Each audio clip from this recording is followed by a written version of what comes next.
Alrighty, hey everyone, welcome back. Today's Monday. So today was a repeat of what we saw on Friday. Bitcoin going up nicely. We saw also the miners doing really well, being up double digits for the most part. Others were doing great. The Venezuelan stock market did good. It was like up, what did they say, 12%, 17% up today.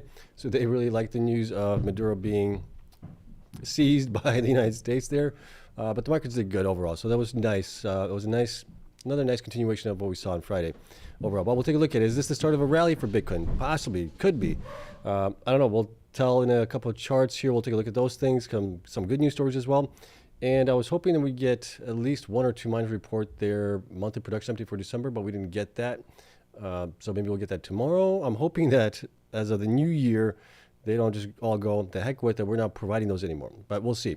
It's only 5 days in. We'll give them a little bit more time here to get that stuff out. So maybe we'll get something tomorrow. And then we got good news stories. Obviously, also Jensen Huang there. They did a release on their Rubin chips, right, which are supposed to be like 5 times more efficient or 10 times more efficient. They're supposed to bring down the cost for token as well. So there's a lot of stuff happening there. We're not going to cover that, but that was just something that I saw today. And I guess we'll just get into Q&A afterwards. So as always, you guys know the drill here. Not financial advice for time only. Do your own research. Full disclosure below that. Hit the like button, subscribe. Helps me out tremendously here. And let's get into what we had with today with Bitcoin and everything else here. So Bitcoin did a really, really nice job today. We are still, however, battling with this kind of resistance here. That's like at 94,000 and a half, 94,600, something like that. We got to 94,125. So we got a little bit above the previous high, which was back on December 9th, which we had a spike up to 94,640. We got up to 94,125. So we kind of went above that a little bit, but it still came back down below that number there. So if we can break above that number, I'd say if we can get to like 95,000, break this kind of trend that we were in over the last, going back all the way to November. So the last, what has it been, 6 weeks or so? We've been kind of range bound here. If we can break this range to the upside here, that will definitely be a good shot for us here going forward, which I think would be a good indication of a Bitcoin rally continuing here. But right now we're still battling with that. So the next couple of days, if we can break above it, that would be a good sign. If we don't, that's not going to be the end of it all.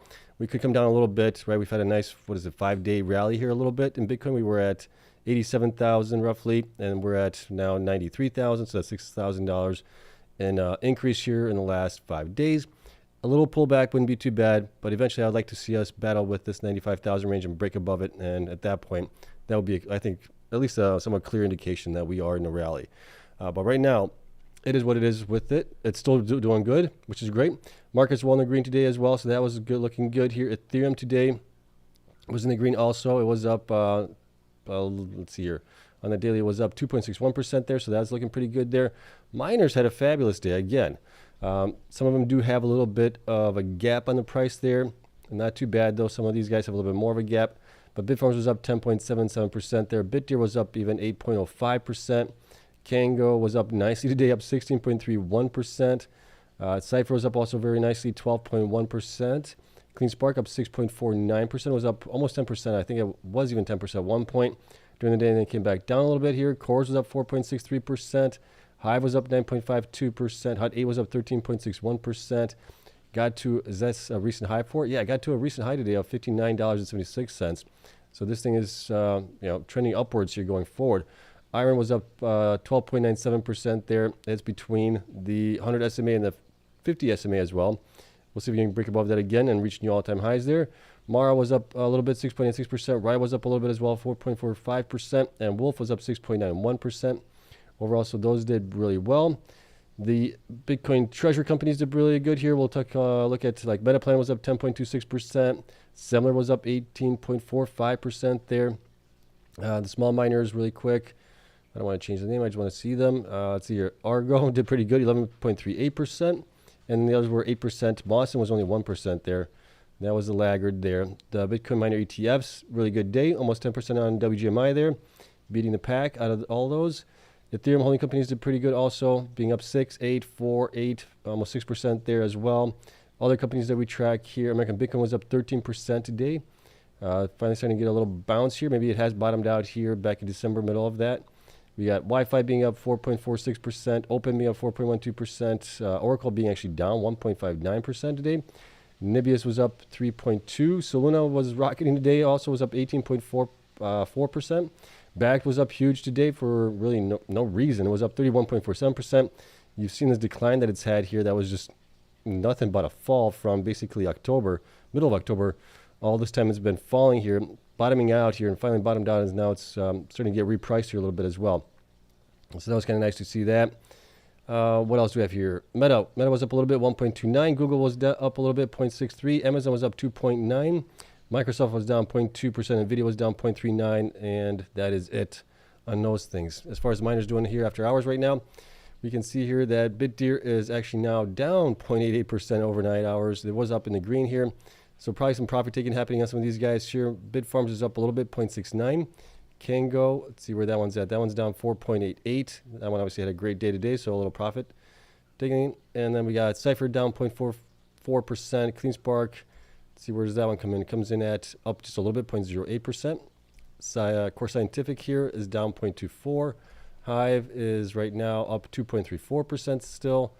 Hut 8 is up another 0.86%. IREN here is down 1.29%. Mara, let's see where that one comes in at, is down 0.19%. Riot is up 0.27%. And TeraWolf is right now down 0.22%. So nothing major there. Wanted to go here. All right, Bitcoin for the month of January up 6.85%. Looking pretty good there. So a pretty good start here. We'll see if we can finish it strong at the end of the month as well. Bitcoin miner or Bitcoin ETFs here. If we look at that one here for today, we had nice positive inflows as well, 324 million, without even IBIT reporting BlackRock. So we'll see what that comes in. I'm guessing it's probably going to be over 500 million in inflows here today into Bitcoin as well. So that's a good sign. Next here, some more good news on Bitcoin and other things as well. Bitcoin Sunday pump didn't get erased on Monday for the first time in 3 months. That is true. That is good news, right? Typically what we saw is a pump on the weekends or sometimes some weekends, and then we would see that erased relatively quickly in the beginning morning hours of Monday. We didn't see that happening. So that's a nice little point there. This is also BTC is healing. 230 million shorts liquidated in 24 hours, biggest flush since October 10th. So maybe finally the longs, the bulls are maybe taking a little charge here. We did definitely come down here towards the end of the year. That all played out probably the way that they wanted. Now everything flipped. We're going green potentially into the first quarter of 2026. Also, this just in here, billionaire Bill Miller, the fourth, just told CNBC Bitcoin will set a new all-time high within weeks. It's coming hot. I'm not sure what he means by, or well, within a few weeks. Does he mean 4 weeks, 12 weeks? We don't know, but he's saying that it could be within a couple of weeks here. If that is the case, we'll definitely take it. We'll welcome it with open arms. Next year, ARK Invest just bought 36 million worth of Bitcoin. Here we go, right? Institutions are buying Bitcoin. Others are buying Bitcoin as well. We are not alone here. And institutions are going to be the ones that are going to be driving the price up much higher in the long run going forward, which is a good thing. Next, also, billionaire Ron Barron just told CNBC that he's buying BTC to fight inflation. Billionaires are loading up on Bitcoin. We've known this for, probably over the last, I would say we're seeing more and more of this in the past year and a half or so, ever since the halving event that we had. So maybe even going back a little bit further, maybe about 2 years now. We've seen, obviously, people with high wealth getting interested in Bitcoin and stacking like crazy, which is nice. The more we stack, the more we get off exchanges, the more Bitcoin's on the sidelines, not being traded. That's a good thing for price appreciation as the supply dwindles down on those exchanges, rising the price up. Right? Tom Lee also says in 2026, if Bitcoin gets to 200,000 or 250,000, it would be breaking the 4-year cycle. I don't think we need to go that high to break the 4-year cycle. I think we go above a new all-time high for Bitcoin here. If we get above, 135, if we go about, let's just say 125,000. So we get to like 150,000, 175,000. I think that 4-year cycle is dead at that point, right? We can basically put a nail in that coffin at that point. Because at that point, we've gotten to a new all-time high. We've come down 30% plus a little bit. Multiple times here. This would be the third time that we've done this here recently. And if we bounce above it and get to a new all-time high, being as far out as we are right now past the halving event, that's a good thing. That we'll be breaking the 4-year cycles here. All right. This we got also from Franz Breaker here. What is the real bottleneck for compute? And I can't pronounce his name, so I do apologize. MIGI explains that it's the latest episode on the latest episode of Moonshots. Demand is uncapped. Compute providers outbid each other for energy supply, and we don't have enough electricity to power the chips. So he's obviously bullish. We know Franz is very strong bull on IREN. So am I. So you're seeing this a lot recently. I would say even going back like probably 6 months, you've been seeing this where people have been talking about that the compute demand is outrageous, but there's not enough supply of electricity to power all the compute that's trying to get online right now. And that's why we have the companies that we have: IREN, Cypher, Cleanspark, BitDeer, Hot 8, Riot, Wolf, right? All these companies that we talk about here, Bitfarms as well. They have the megawatts right now that can be probably deployed within the next year to 2 years on some of the sites that they have here. And a lot of that is going to be used up by all of this AI that's being required here. So that's good news there. All right, a couple other things that we have here to talk about. We'll get into Q&A here. Bitcoin close to breaking out of the death cross. Here's what that means. This is from Decrypt. Highlighted a couple of things here that I thought were interesting. So today's price action shows Bitcoin trading at 93,958, up 2.69% on the day, but it's not the percentage that gain that matters here. It's where the price sits above the 200 daily exponential moving average for the first time since October. If the trend persists, Bitcoin could break free from the death cross formation it painted on charts back in November, which is true there. So if we can get above that and stay above that, that would be a good thing here. For the first time since October, Bitcoin is trading above the 200 SMA exponential moving average. That's the line that separates the long-term bullish structure from bearish drift. When you're above it, you're technically in an uptrend territory. When you're below it, you're fighting gravity. The market has been fighting gravity for months. Today's the first day since then that it's not. So this is another point that's kind of making me think that we might be starting of a new little rally here. The relative strength index, also the RSI, measures the market momentum on scale from 0 to 100, with readings below 30 signaling oversold and above 70 suggesting overbought. At 65.6, Bitcoin is showing buying momentum without being overbought. At the moment, Bitcoin is in the sweet spot where momentum is building but hasn't yet reached exhaustion levels that typically trigger profit taken. Now, exhaustion could be even much higher. We could be up 80, 90 on the RSI before we get to exhaustion. So being at 65.6, that is a nice, comfortable, cool level right now. If we can maintain that for a little bit, maybe get close to 70, maybe break a little bit, but we can still, continue to rally here, even with us being above 70 on the RSI. So not too worried about there. And also it means that we're at an inflection point. The compression that built up over the last few weeks has resolved to the upside. The 200-day moving average has been reclaimed. If, and this is a big if, the market can string together a few daily closes above 95,000 with rising ADX, then Bitcoin could escape its death cross formation and set up for what's known as a golden cross, which would be obviously a nice rally going forward here. So that's kind of what I was talking about. 95,000, that range that we were in Bitcoin is right there. If we go back up here to Bitcoin, you can see here, right around here is that range, the top end range. And then we've been kind of bouncing off of that, getting kind of higher lows here a little bit as well. But we've been in this range, right? Targeting at 95,000, not being able to break above it. And we've been coming down here and, getting new higher lows, which obviously created this descending triangle here on it. We broke out of this here recently over the weekend. So this is looking good. Right now it's looking good. We'll see where time brings us, but I think this might be the start of a nice little rally here. Now, does that mean we're going to go to a new all-time high here within the next couple weeks? I don't think so. I think it's going to take us a little bit longer than that. I think it could take us like 3 months to get to a new all-time high in Bitcoin. We could go up, we could come definitely down, go back up, right? But we're going to do like these stepping stones or stepping steps going forward to the upside. But it's not going to be an easy, clear shot to the new all-time highs here within weeks. That's just my thought on it, at least right now. Based on just what I've seen here in the last year or so with Bitcoin, the way it's been kind of trading a little strange here. Okay, so there's that. Next is Goldman Sachs sees regulation driving next wave of institutional crypto adoption, which is obviously good, right? We're trying to get the Clarity Act, I believe it is, passed in early this year, I believe. That's the goal here. But here's what they say. Goldman Sachs said regulatory reform is the biggest catalyst for institutional crypto adoption. Crypto infrastructure bill or firms stand to benefit from ecosystem growth and are less exposure to trading cycles. Market structure legislation in 2026 could unlock tokenization, DeFi, and broader institutional flows, the bank said, which is true. Down here, highlight a couple of things here that I wanted to cover as well. Draft bills now circulating in Congress would clarify how tokenized assets and decentralized finance projects are regulated and define the roles of SEC and the Commodity Futures Trading Commission. Steps Goldman says are essential to unlock institutional capital. passages in the first half of 2026 would be especially significant given the risk that U.S. midterm elections later that year could delay progress, the report said, which I also agree. We need to get this done before the midterms. And the bank pointed out its new survey data showing that 35% of its institutions cite regulatory uncertainty as the biggest hurdle to adoption, while 32% see regulatory clarity as the top catalyst. So there you have it, right? Institutions are a little hesitant right now. You get clarity in this space, and things are off to the races at that point. Despite growing interest allocation remains modest. Institutions' asset managers have invested about 7% of assets under management into crypto, though 71% say they plan to increase exposure over the next 12 months, leaving substantial room for growth.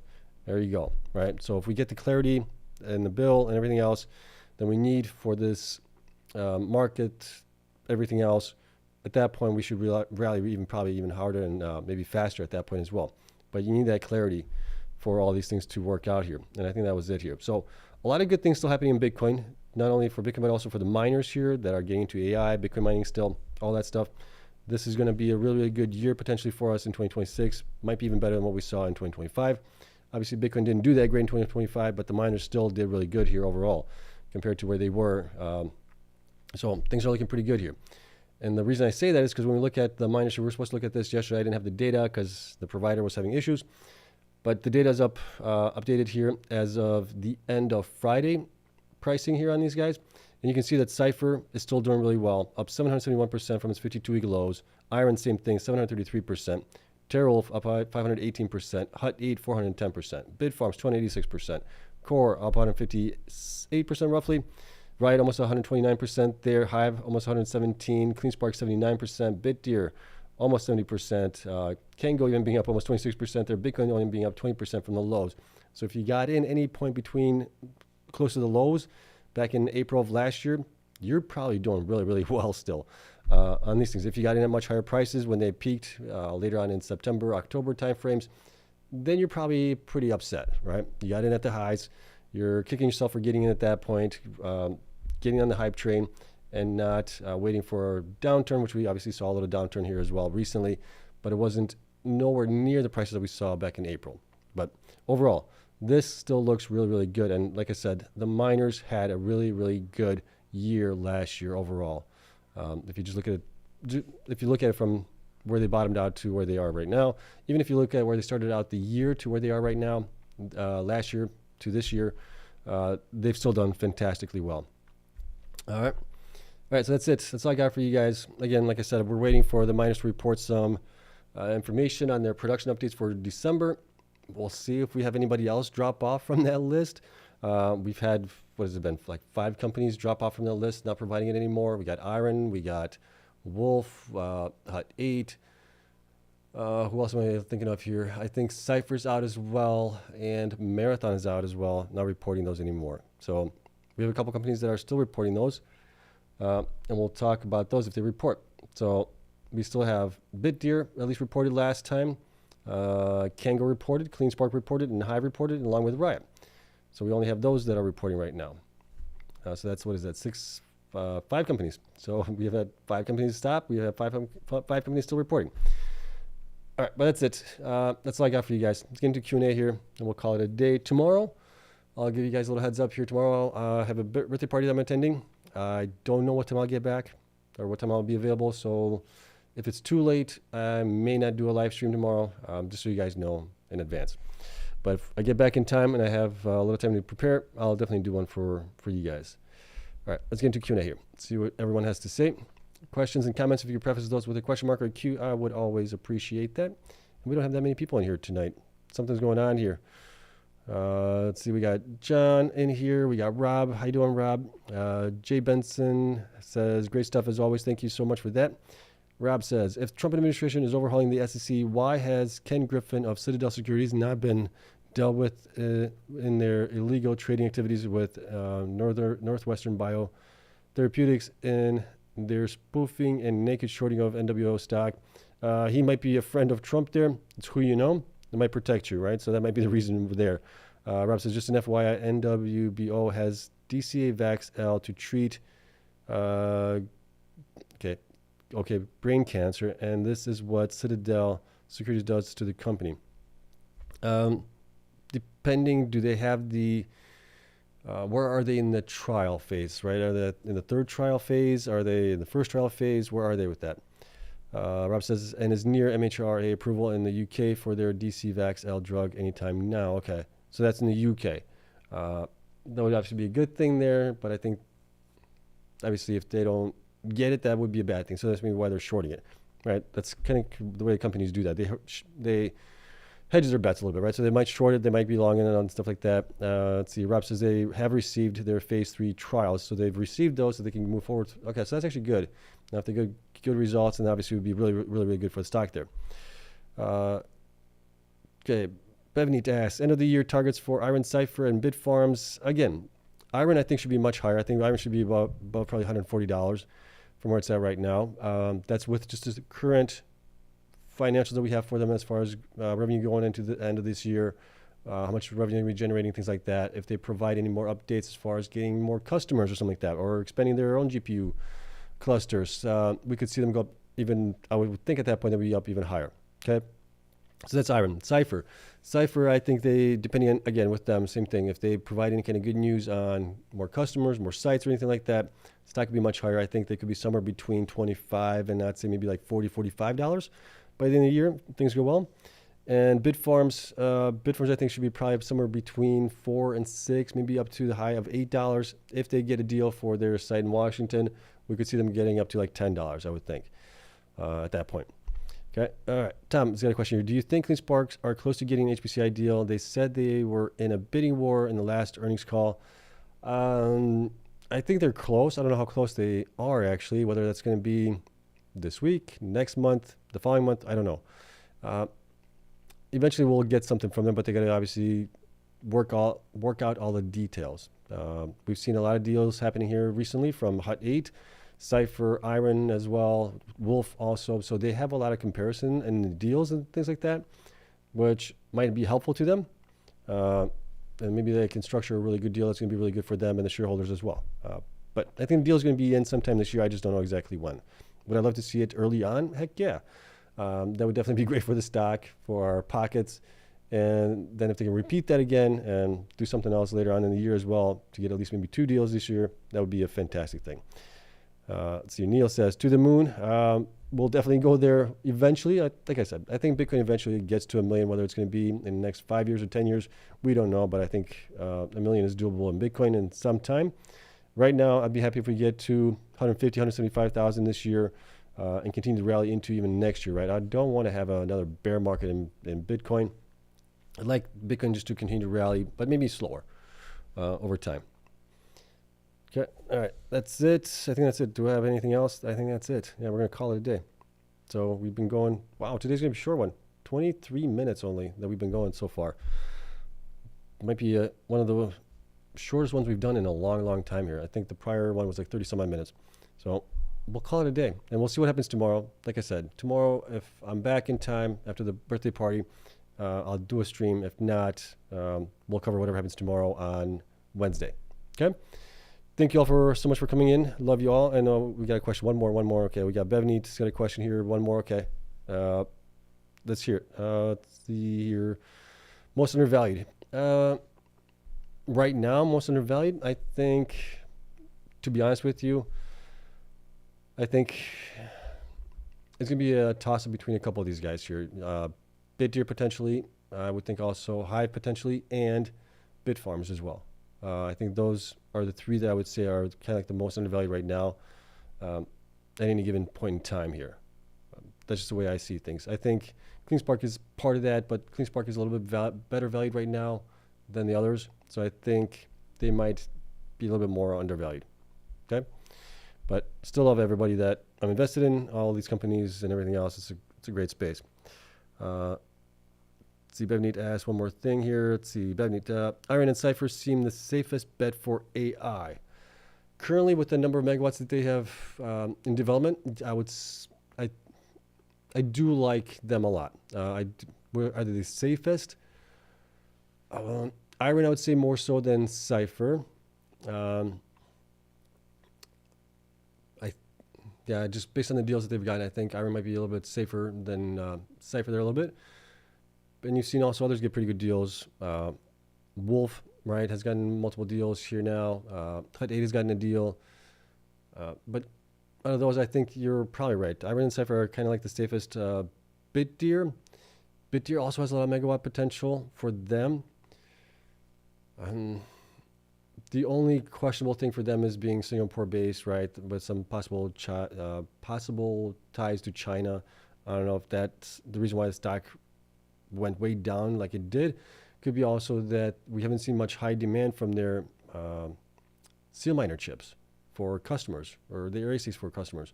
Those, yeah, I was a little surprised by the numbers that came out in Q3 for how much they sold of those two customers. I thought it was going to be much higher than that, but it wasn't. So maybe that's what's pulling the stock down on that. Maybe some other things as well, but they have a lot of megawatts that they can develop as well in the next 2 years. So that's another one that I can be watching there a little bit going forward. All right. Rob says, NWBO, Hive, and Bitfarms to the moon. Love to see that as well. Bevney, you're very welcome. Andrea Lewis, you're very welcome as well. NBO image approval nearing 30 days to, 3 months. Major short squeeze happening in that one. Okay. Do your own due diligence as always on this stuff here. But I greatly appreciate you all for coming in. And I hope you guys have a great Tuesday. Love you all. I'll see you guys tomorrow. Until then, bye.